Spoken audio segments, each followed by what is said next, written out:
ஆதியாகமம் அதிகாரம் 5. ஆதாமின் வம்ச வரலாறு. தேவன் மனுஷனை சிருஷ்டித்த நாளிலே அவனை தேவ சாயலாக உண்டாக்கினார். அவர்களை ஆணும் பெண்ணுமாக சிருஷ்டித்து அவர்களை ஆசீர்வதித்து அவர்களை சிருஷ்டித்த நாளிலே அவர்களுக்கு மனுஷர் என்று பெயரிட்டார்.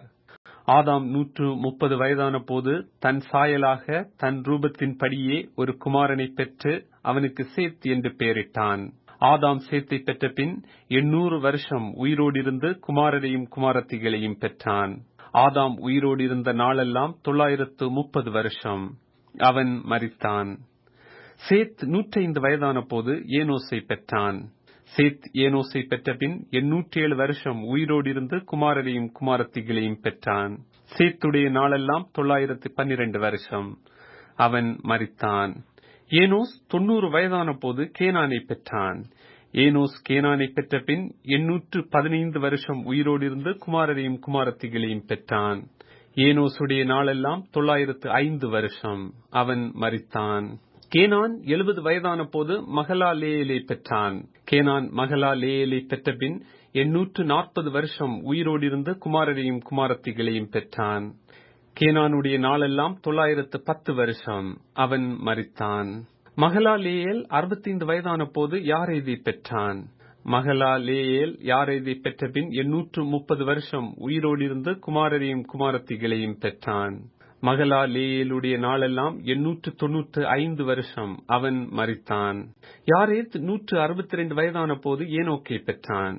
யாரேத் ஏனோக்கை பெற்ற பின் 800 வருஷம் உயிரோடு இருந்து குமாரரையும் குமாரத்திகளையும் பெற்றான். யாரேதுடைய நாளெல்லாம் 962 வருஷம். அவன் மரித்தான். ஏனோக்கு 65 வயதான போது மெத்தூசலாவை பெற்றான். ஏனோக்கு மெத்தூசலாவை பெற்ற பின் 300 வருஷம் தேவனோடு சஞ்சரித்துக் கொண்டிருந்து குமாரரையும் குமாரத்திகளையும் பெற்றான். ஏனோக்குடைய நாளெல்லாம் 365 வருஷம். ஏனோக்கு தேவனோடு சஞ்சரித்துக் கொண்டிருக்கையில் காணப்படாமற் போனான். தேவன் அவனை எடுத்துக்கொண்டார். மெத்தூசலா 187 வயதான போது லாமேக்கை பெற்றான். மெத்தூசலா லாமேக்கை பெற்ற பின் 782 வருஷம் உயிரோடு இருந்து குமாரரையும் குமாரத்திகளையும் பெற்றான். மெத்தூசலாவுடைய நாளெல்லாம் 969 வருஷம். அவன் மரித்தான். லாமேக்கு 182 வயதான போது ஒரு குமாரனை பெற்று கர்த்தர் சபித்த பூமியிலே நமக்கு உண்டான வேலையிலும் நம்முடைய கைகளின் பிரயாசத்திலும் இவன் நம்மை தேற்றுவான் என்று சொல்லி அவனுக்கு நோவா என்று பெயரிட்டான். லாமேக்கு நோவாவை பெற்ற பின் 595 வருஷம் உயிரோடு இருந்து குமாரரையும் குமாரத்திகளையும் பெற்றான்.